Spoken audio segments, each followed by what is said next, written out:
എല്ലാ സ്നേഹത്തിനും ഏറ്റം യോഗ്യനാമൻ നല്ല ദൈവമേ നന്മ സ്വരൂപ.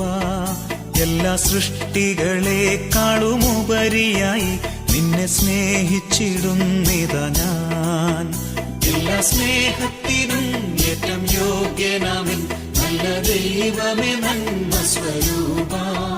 എല്ലാ സൃഷ്ടികളെക്കാളുമുപരിയായി നിന്നെ സ്നേഹിച്ചിരുന്നിതാ